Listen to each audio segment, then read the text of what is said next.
Komite Nasional Indonesia Pusat. Sebelum kita lanjut ke materi, di sini ada nama-nama anggota yang telah ikut serta mencari materi ini dan membantu tugas ini hingga akhirnya selesai. Saya Nadine sebagai pengisi suara dan pembuat PowerPoint. Dilansir dari situs resmi Dewan Perwakilan Rakyat, pemerintah pusat Republik Indonesia berhasil melengkapi pemerintahan.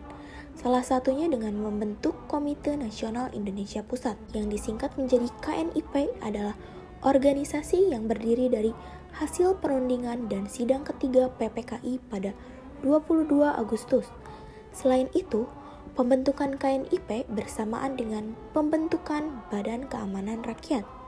KNIP mengadakan rapat perdana pada 29 Agustus 1945.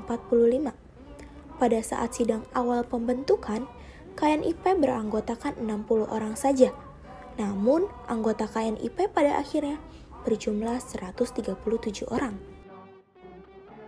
Dalam pembentukan KNIP, terdapat gebrakan yang luar biasa, sebab dapat menyusun komposisi pimpinan diantaranya atas nama Ketua, Mr. Kasman Singodimedjo, Wakil Ketua 1, Sutarjo Kartohadikusumo, Wakil Ketua 2, Johannes Latuharhari, dan Wakil Ketua 3, Adam Malik. Dalam perkembangannya yang tidak hanya membantu Presiden, ternyata KNIP punya bergolakan sejarah yang panjang.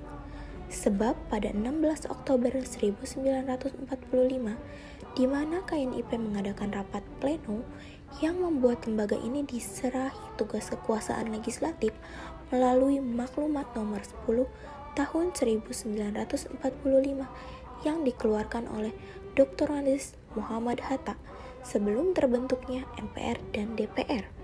KNIP ini dibentuk di seluruh Indonesia dan berpusat di Jakarta. Pembentukan Komite Nasional Indonesia Pusat sebagai penjelmaan dan cita-cita bangsa Indonesia untuk merdeka berdasarkan kedaulatan rakyat. Pada awal pembentukannya, KNIP ini bersifat sementara. KNIP dipimpin oleh Mr. Kasman Singodimedjo. Ia didampingi oleh ketiga wakil ketua lainnya, yaitu Sutarjo Kartohadikusumo sebagai wakil ketua 1 dan Mr. Johannes Latuharhari sebagai wakil ketua 2 dan yang terakhir ada Adam Malik sebagai wakil ketua 3. Usaha-usaha Komite Nasional Indonesia Pusat. 1. Menyatakan kemauan rakyat Indonesia untuk hidup sebagai bangsa yang merdeka. 2. Mempersatukan rakyat dari segala lapisan dan jabatan supaya terpadu pada segala tempat di seluruh Indonesia, persatuan kebangsaan yang bulat dan erat. 3. Membantu mententramkan rakyat dan turut menjaga keselamatan umum. 4. Membangun pemimpin dalam menyelenggarakan cita-cita bangsa Indonesia dan di daerah, serta membantu pemerintah daerah untuk kesejahteraan umum. Kira-kira apa ya tujuan dibentuknya KNIP? Tujuan KNIP 1. Membantu dan sebagai penasihat Presiden. 2. Bertugas dan berperan sebagai badan legislatif sebelum terbentuknya MPR dan DPR. 3. Membentuk perpolitikan Indonesia dengan membentuk partai politik. 4.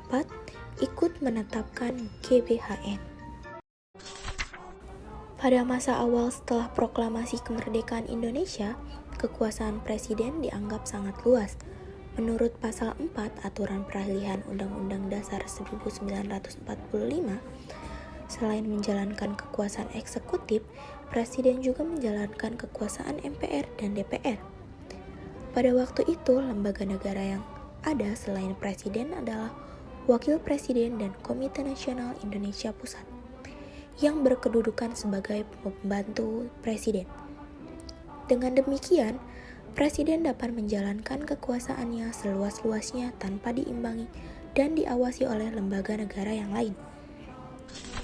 Berhubung dengan situasi dalam negeri yang genting, pekerjaan sehari-hari KNIP dilaksanakan oleh satu badan pekerja yang keanggotaannya dipilih di kalangan anggota dan bertanggung jawab kepada KNIP tersebut.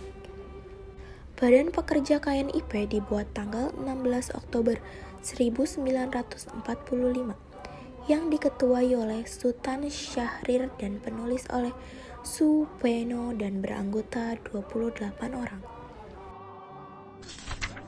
Komite ini dibentuk mulai dari tingkat daerah sampai ke tingkat pusat, dan di tingkat daerah disebut dengan Komite Nasional Daerah. KNIP ini bertugas untuk membantu Presiden dalam melaksanakan tugasnya sebagai kepala pemerintah dan kepala negara. Sebelum adanya MPR dan DPR, KNIP mendapat kekuasaan legislatif dan ikut andil dalam menetapkan garis-garis besar haluan negara atau GBHN. Kinerja KNIP juga mengusulkan untuk terbentuknya partai-partai politik kepada pemerintah yang dituangkan dalam pengumuman BPKNIP nomor 3 tanggal 30 Oktober 1945 yang ditandatangani oleh Ketua BPKNIP yaitu Sultan Syahrir. Melalui kinerja BPKNIP sehingga pemerintah mengeluarkan Maklumat Pemerintah nomor 3 tanggal 3 November 1945 yang ditandatangani oleh Muhammad Hatta untuk mendirikan partai politik. Alhasil terbentuklah berbagai partai politik yang dengan partai itu para politisi berebut kursi dan jabatan dalam pemerintahannya. Maksud dari penjelasan yang saya sampaikan bahwa Komite Nasional Indonesia Pusat ini sebelum terbentuknya MPR yaitu Majelis Permusyawaratan Rakyat dan DPR yaitu Dewan Perwakilan Rakyat diserahi kekuasaan legislatif dan ikut menetapkan garis-garis luhur haluan negara, serta pekerjaan Komite Nasional Indonesia Pusat sehari-hari berhubung dengan gentingnya situasi dijalankan oleh sebuah badan pekerja yang dipilih di selang mereka dan bertanggung jawab kepada Komite Nasional Indonesia Pusat. Dilansir dari situs-situs resmi yang telah saya temukan, ini adalah sebuah sidang-sidang yang telah dilakukan oleh KNIP. Dapat kita simpulkan bahwa peran dari KNIP yang tidak hanya sebagai penasihat presiden juga berperan sebagai legislatif. Apalagi KNIP juga ikut menetapkan GBHN. Secara singkat, KNIP seperti MPR, sedangkan BPKNIP seperti DPR.